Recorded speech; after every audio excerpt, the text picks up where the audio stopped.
오늘은 주 안에서 자랑하라라는 제목으로 말씀드리겠습니다. 여러분, 자랑하라라는 이 권면의 말씀이 성경에 정말 있을까요? 어떻게 생각하십니까? 우리는 그동안 겸손하라, 그리고 나보다는 남을 높이라 이런 말을 많이 들었지 않습니까? 그런데 자랑하라 이런 권면이 정말 있을까요? 오늘 에레미야 9장 24절을 좀 읽겠습니다. 자랑하는 자는 이것으로 자랑할지니 곧 명철하여 나를 아는 것과 나 여호와는 사랑과 정의와 공의를 땅에 행하는 자인 줄 깨닫는 것이라. 나는 이 일을 기뻐하노라. 여호와의 말씀이니라. 오늘 자랑하는 것이 누구의 기쁨이 된다고 하셨습니까? 여호와의 기쁨이 된다고 하셨습니다. 그럼 그 자랑은 무엇입니까? 우리가 하나님을 깨닫는 것입니다. 하나님께서 사랑이시고 정의이시며 공의를 행하시는 분임을 깨닫는 것입니다. 그것이 자랑하는 거예요. 우리가 살고 있는 이 세상이 얼마나 불의합니까? 이 불의한 세상 속에 불의하지 않으신 하나님, 사랑과 정의와 공의를 행하신 하나님, 그 하나님을 자랑하는 것입니다. 오늘 말씀을 통해서 우리가 왜 하나님을 자랑해야 하는지, 어떻게 해야 되는지 그것을 깨닫는 시간 되시길 간절히 바랍니다. 성경에 보면 이 자랑에 목말라 있던 교회가 있습니다. 이 자랑에 목말라 있던 교회, 어떤 교회일까요? 이 사도 바울이 세운 교회 중에 그런 교회가 있어요. 여기 두 교회 중에 한 교회를 선택하시면 됩니다. 사도 바울이 소아시아와 유럽을 전도했지 않습니까? 이 소아시아를 대표하는 교회 에베소 교회, 여러분 에베소 교회가 자랑에 목말라 있던 교회일까요? 아니면 유럽을 대표하는 이 고린도 교회가 자랑에 목말라 있던 교회일까요? 어떤 교회일까요? 에베소 교회라고 생각하신 분 한번 손 들어보세요. 고린도 교회라고 생각하신 분 한번 손 들어보세요. 네, 맞습니다. 이 자랑에 목말라 있던 교회는 바로 이 고린도 교회였어요. 여러분, 이 고린도 교회는 왜 그렇게 자랑에 목말라 있었을까요? 이 고린도 교회 형편에 대하여 사도 바울은 이렇게 기록합니다. 우리 고린도전서 1장 26절에 보니까요. 형제들아 너희를 부르심을 보라. 육체를 따라 지혜로운 자가 많지 아니하며 능한 자가 많지 아니하며 문벌 좋은 자가 많지 아니하도다. 이것이 고린도 교회 성도들의 형편이었어요. 그들은 정말로 자랑할 것이 별로 없는 그러한 자들이었습니다. 여러분, 그런데 이 고린도의 교회 성도들이 어떻게 하다가 이 고린도 지방에 살게 됐을까요? 여러분 아시는 것처럼 고린도 도시는 그저 단순한 작은 도시가 아닙니다. 그 당시에 가장 큰 도시 중에 하나입니다. 항구 도시예요. 많은 사람들을 흡수하는 도시입니다. 여러분 시골에 살던 항구 도시, 기회의 땅, 자유가 있는 땅, 학벌과 자기의 집안이 별로 좋지 않더라도 장사만 하면 잘 살 수 있는 땅, 부자가 될 수 있는 땅, 이 고린도에 모였어요. 기회를 찾아 모인 것입니다. 그래서 다들 뭐에 목말라 있었습니까? 성공에 목말라 있었어요. 내가 어떻게든 이 고린도에 가서 거기서 내가 장사를 잘해서 나도 부와 명예를 거머쥐리라. 그런데 다 그렇게 됐을까요? 아니죠. 대다수의 사람들은 그렇지 못했어요. 그러나 그의 마음속에는 그런 욕망이 있는 것입니다. 나도 한번 부자가 되고 싶은 그런 마음이 있는 것입니다. 여러분 우리가 그런 것을 알지 않습니까? 아메리칸 드림 잘 아시죠? 아메리칸 드림이 무엇이죠? 여기에 아메리칸 드림에 대하여 최근에 이렇게 질문한 사람이 있어요. 아메리칸 드림 같은 걸 어떻게 생각하시나요? 인터넷에 블로그 이렇게 질문한 것입니다. 제 어릴 적 꿈이었거든요. 좁은 한국에서 직장인으로 사는 게 아니라 넓은 미국으로 나가서 창업을 해서 부자가 되는 것, 그게 제 꿈이었습니다. 아직도 아메리칸 드림을 생각하면서 미국을 생각하는 사람이 있어요. 그런데 여러분 지금도 미국 기회의 땅입니까? 어떤 사람이 이렇게 댓글을 달았어요. 아이고 그것도 80년대 90년대는 가능했죠. 지금은 아닙니다. 여러분, 한 뉴스 기사입니다. 아메리칸 드림이 무너졌다는 기사입니다. 2017년도 기사긴 해요. 미국에서 한인 노숙인이 급증한다는 거예요.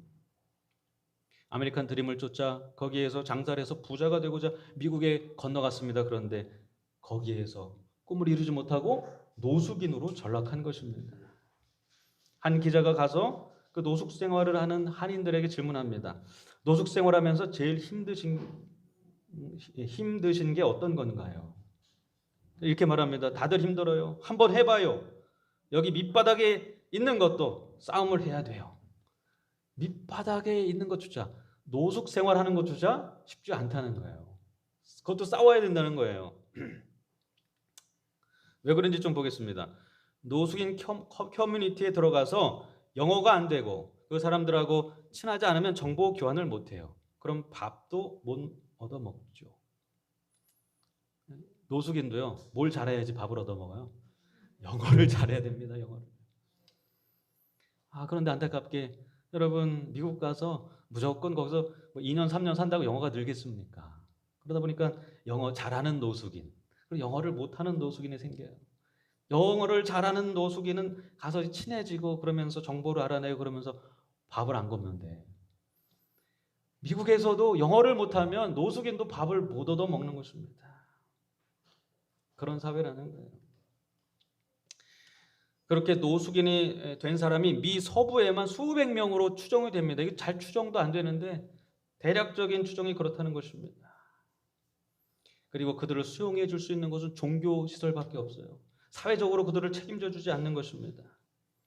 그곳에서 노숙인들을 위해 봉사하는 한 신부님이 이렇게 말합니다. 한인들은 눈으로 봐도 노숙인인지 알 수 없을 정도로 항상 깨끗이 하고 다닙니다. 여러분, 노숙인의 그런 일반적인 이미지와 또 한국 사람이 미국에 가서 노숙인이 된 그 이미지와 좀 다르다는 거죠. 항상 깨끗하게 다닌다는 거예요. 그 사람이 노숙인인지 알 수 없다는 거예요. 왜 그럴까요, 여러분? 왜 그럴까요? 뭐 때문에 그래요? 뭐 때문에 그래요?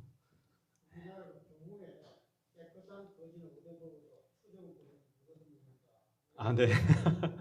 네네. 정말 그럴 수도 있겠죠. 그런데 그 한국인들 마음 가운데 뭐가 있냐면 이 체면이라는 게 있는 것입니다. 여러분, 한국에서 그래도 어느 정도 한다는 사람이 미국에 가지 않습니까? 그리고 한국에 어떻게 연락합니까? 잘 있습니다. 여기에서 아주 성공해서 잘 있습니다. 그렇게 말하고 싶은데 노숙인이라고 밝히기가 힘든 것입니다. 뭐가 구겨져요? 체면이 구겨지는 거예요.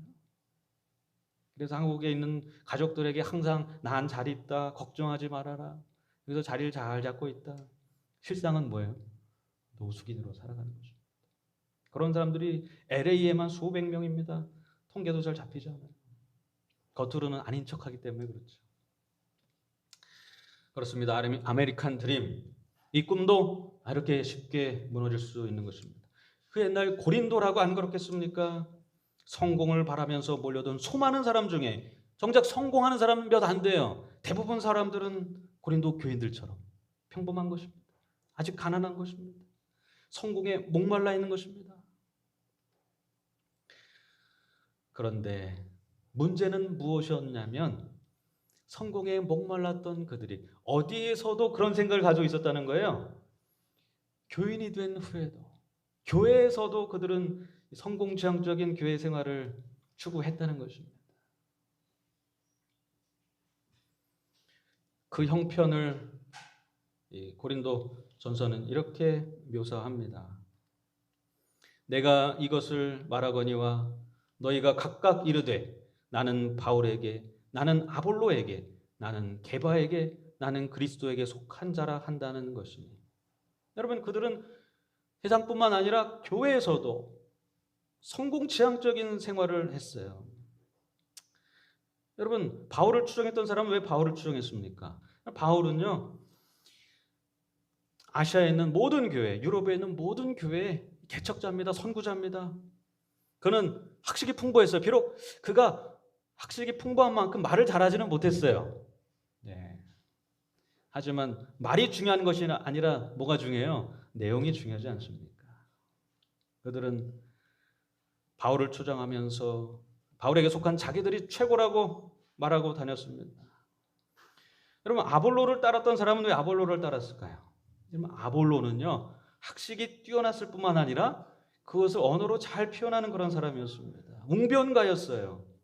학식이 풍부하고 웅변가였기 때문에 설득력 있게 많은 사람들에게 전도했던 사람입니다. 우리는 아볼로파다. 거기에 그들은 자부심을 느꼈어요. 게바는 어떻습니까? 베드로죠. 왜 사람들이 게바를 추종했습니까? 게바는 그야말로 초대교회의 수장입니다. 예수님을 직접 목격하고 3년 반 동안 따랐던 수제자입니다. 그래, 게바를 따르는 우리가 최고다. 뭐니 해도 베드로보다 더 뛰어난 사람이 어디 있겠냐 그러면서 그를 따랐습니다. 그리고 또 그리스도께 속한다고 말한 사람이 있었어요. 우리는 그리스도께 속했지만 당신은 자격이 없으니 다른 데 가서 알아보십시오. 그러면서 교회가 내등분이 된 것입니다. 그들은 교회에서도 성공, 지향적인 교회 생활을 하기 원했고 그 결과 교회가 어떻게 됐어요? 이 네 갈래로 쪼개졌습니다. 여러분, 고린도 교회가 처음 세워질 때도 그랬습니까? 아닙니다. 사도 바울이 그들에게 전하는 것은 무엇입니까? 그것은 그리스도의 은혜입니다. 그거밖에 없었어요. 그런데 그들은 무엇을 잃어버립니까? 은혜를 잃어버리고 말았어요. 그리고 무엇을 따랐습니까? 사람을 따르기 시작했습니다. 여러분, 여기 교회 안에 파벌주의가 얼마나 무서운지 그림으로, 사진으로 딱 표현했죠. 서로 물고 땡기고 내 편, 네 편을 나누는 순간에 어디에 떨어지고 말 거예요? 이 절벽에 떨어지고 마는 것입니다. 파멸입니다. 여러분, 우리가 은혜가 아니라 사람을 바라볼 때 불효할 수밖에 없음을 꼭 기억하게 되실 간절히 바랍니다. 교회가 은혜가 아니라 사람을 바라보면 교회는 자멸하고 마는 것입니다. 한 성도가 그리스도의 은혜가 아니고 그리스도의 은혜는 잊어버리고 사람을 따를 때, 돈을 추종할 때, 자신의 능력을 의지할 때 그 성도는 타락하고 마는 것입니다. 여러분, 교회가 잊지 말아야 될 단 한 가지가 있다면 그것은 우리가 처음 받은 그리스도의 은혜임을 잊지 않게 해주실 간절히 바랍니다. 교회가 아무리 든든하고 걱정 근심이 없어도 그렇다고 다른 것에 의지하면 교회는 자멸하고 말 것입니다. 여러분, 우리 각자 개인 성도가 아무리 풍족한 삶을 산다 할지라도 그리스도의 은혜가 아니라 우리 각자의 능력과 힘과 돈을 의지하여 생활한다면 그 성도는 타락하고 말 것입니다. 고린도 교회가 처음 경험했던 은혜, 사도 바울이 그들에게 전했던 그리스도의 십자가의 은혜, 그것만이 교회를 살리고 성도를 살린다는 사실을 꼭 잊지 않는 저와 여러분 되기를 간절히 바랍니다. 여러분, 이 사도 바울이 그 소식을요, 고린도 교회가 갈라졌다는 소식을 에베소에서 들었어요. 3차 전도 여행 때 에베소에서 이제 한 제자가 와서 사도 바울에게 말합니다. 클로에 집 편으로 받은 편지입니다. 너희에 대한 말이 내게 들리니 곧 너희 가운데 분쟁이 있다는 것이니라. 그래서 사도 바울이 에베소에서 근심이 빠지는 거예요. 이렇게 4분된 교회를 위하여 기록한 책이 무엇입니까? 고린도 전서입니다. 고린도 전서에 어떻게 그들이 해야 하는지 자세히 기록해 놨습니다. 그 말씀을 보면 우리가 어떻게 자랑해야 하는지, 자랑하는 법도 있다는 사실을 알게 돼요. 우리는 무엇을 자랑해야 할까요? 사도 바울이 이렇게 기록합니다. 고린도전서 1장 27절 28절에 있는 말씀입니다. 그러나 하나님께서 세상에 미련한 것들을 택하사 지혜 있는 자들을 부끄럽게 하려 하시고 세상에 약한 것들을 택하사 강한 것들을 부끄럽게 하려 하시며 하나님께서 세상에 천한 것들과 멸시받는 것들과 없는 것들을 택하사 있는 것들을 폐하려 하시나니. 이것이 하나님의 방법인 것입니다. 이것이 무슨 말입니까? 간단하게 비유하면 이거예요. 여러분, 정원사가 자신의 실력을 증명하려면 어떻게 하면 될까요? 여기 한 정원사가 있죠. 정원을 아주 잘 갖고 옵니다. 내 실력을 좀 증명하고 싶어요. 그럼 어떻게 하면 될까요? 이 두 가지 방법이 있어요. 하나는 아름다운 정원을 그저 아름답게 만드는 것입니다. 또 하나는 볼품없는 정원을 아름답게 만드는 것입니다. 어떤 방법일까요? 뭐 당연하겠죠. 여기 아름다운 정원이 있어요. 아침고요 수목원입니다. 여러분, 아침고요 수목원 가보셨죠? 얼마나 아름답습니까? 여기에는요 여러 정원이 모여서 이 수목원을 이뤘어요. 작은 정원들이 많이 있어요. 어느 날 그 정원들이 서로 자랑을 합니다. 우리 정원에 있는 꽃들이 더 이쁘다. 우리 정원에 있는 꽃들은 더 화려하다. 우리 정원에 있는 꽃들은 더 싱싱하다고요. 그러자 또 반대편에 있는 이 정원에 속한 꽃들이 자랑합니다. 아니다. 우리 정원에 있는 나무들이 더 우람하고 더 아름답고 우리 정원에 있는 풀들이 더 싱싱하다. 이렇게 막 자랑을 해요. 자랑이 이제 생긴 것입니다. 그리고 그 옆에는 아직 가꾸지 않은 정원이 있어요. 풀만 무성하게 난 정원이죠. 정원사가 옵니다. 실력 있는 정원사가 와요. 그리고 몇 달 후에 이 풀만 있는 이 밭이 어떻게 됐을까요? 이렇게 아름다운 정원으로 변해서 잔디가 깔리고 각양각색의 꽃이 심어져 있는 것입니다. 그러면 이제 더 이상 누가 말을 못할까요? 수목원에 있는 많은 정원들이 말을 못하는 것입니다. 왜 말을 못합니까? 그들이 그렇게 아름답게 가꾸어진 것이 그들이 잘나서가 아니라 누가 실력이 좋아서임을 그제서야 알게 됩니까? 정원사가 실력이 좋은 것입니다. 그 정원에 있던 꽃들이 아름답고 그 나무들이 우람하고 그 풀들이 파릇파릇하게 싱싱하게 돋아날 수 있었던 이유는 그들이 잘해서가 아니라 누가 그들을 가꿨어요? 실력 있는 정원사가 그 정원을 가꿨기 때문입니다. 자랑하려면 누구를 자랑해야 돼요? 내 정원이 잘났다 그게 아니고 누구를 자랑해야 합니까? 실력 있는 정원사를 자랑해야 하는 것입니다. 왜냐하면 그 정원사의 실력과 노력과 정성 때문에 그들이 이렇게 아름답게 가꾸어졌기 때문에 그래요. 성경에서도 우리가 무엇을 자랑해야 하는지 이렇게 기록하고 있습니다. 너희는 하나님으로부터 나서 그리스도 예수 안에 있고 예수는 하나님으로부터 나와서 우리에게 지혜와 의로움과 거룩함과 구원함이 되셨으니 기록된 바 자랑하는 자는 누구 안에서 자랑합니까? 주 안에서 자랑하라 함과 같게 하려 함이라. 왜 우리가 주 안에서 자랑해야 합니까? 왜 우리 주님을 자랑해야 합니까? 왜냐하면 우리가 성도 된 것, 우리의 모든 것, 그것은 우리의 정원사 되신 예수 그리스도, 그분께서 지혜로우시고 의로우시고 거룩하시기 때문에 그런 것입니다. 그분께서 우리를 가꾸셨기 때문에 그런 것입니다. 고린도인들은 그것을 몰랐어요. 그리고 사람을 바라보고 사람을 자랑했습니다. 그런데 오늘 말씀을 통해서 하나님께서는 그것이 아니라 그리스도를 자랑하라 이렇게 명령하고 계신 것입니다. 그리스도를 자랑하라. 여러분, 그리스도를 자랑하는 일이 하나님께서 기뻐하시는 일임을 꼭 기억하게 되시길 간절히 바랍니다. 우리는 우리 자신을 자랑할 수 있어요. 우리가 속한 어떤 집단을 자랑할 수 있어요. 어떤 사람을 자랑할 수 있어요. 그런데 그것은 우리를 고상하게 하지 못합니다. 고린도인들이 그랬던 것처럼 우리를 분열시키는 것입니다. 싸움하게 만드는 것입니다. 그러나 그리스도를 자랑하게 될 때 우리는 고상하게 된다는 사실을 잊지 않게 되시길 간절히 바랍니다. 여러분, 그리스도를 자랑할 게 얼마나 많이 있습니까? 그리스도께서 우리를 위해 행하신 일들을 생각해 보시기 바랍니다. 예수님께서 우리를 위하여 보혈의 피를 흘리신 일 얼마든지 우리가 자랑할 수 있는 것입니다. 그분께서 오늘도 우리의 삶에 역사하셨어요. 나의 삶을 구원으로 인도하시는 일 얼마든지 자랑할 수 있는 것입니다.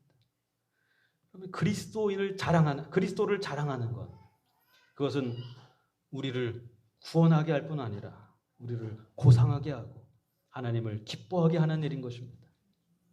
오늘 우리의 삶 속에서 돌이켜보면 자랑하고 싶은 것들이 많이 있는지 모르겠어요.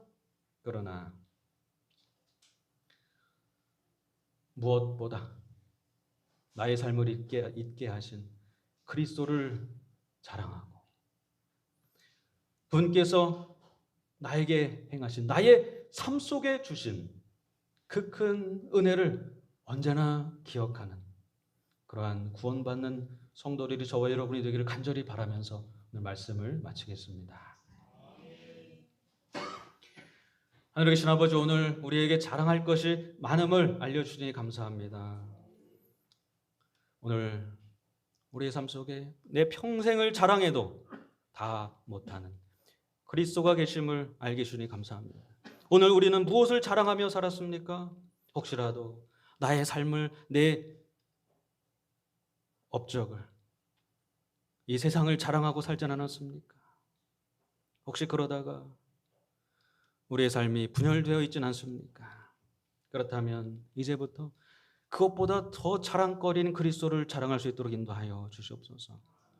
그리스도께서 나를 위하여 흘리신 보혈을 자랑할 수 있도록 인도하여 주시옵소서.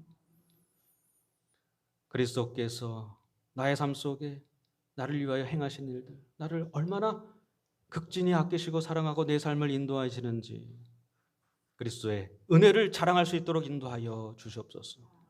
그래서 내 삶이 거룩해지고 성숙해지고 내 주변에 있는 자들이 그리스도를 바라보는 그러한 아름다운 꽃처럼 피어나는 우리의 삶이 될 수 있도록 하나님 우리를 축복하여 주시옵소서. 오늘 이 자리에 머릿속에 우리 모두의 심령 속에 역사하셔서 이 세상이 아니라 내가 아니라 오직 내 평생에 그리스도만을 자랑하겠다고 결심하는 우리 모든 성도가 될 수 있도록 인도하실 것을 믿고 바라오며 사랑이 충만하신 예수님의 이름으로 기도드렸습니다.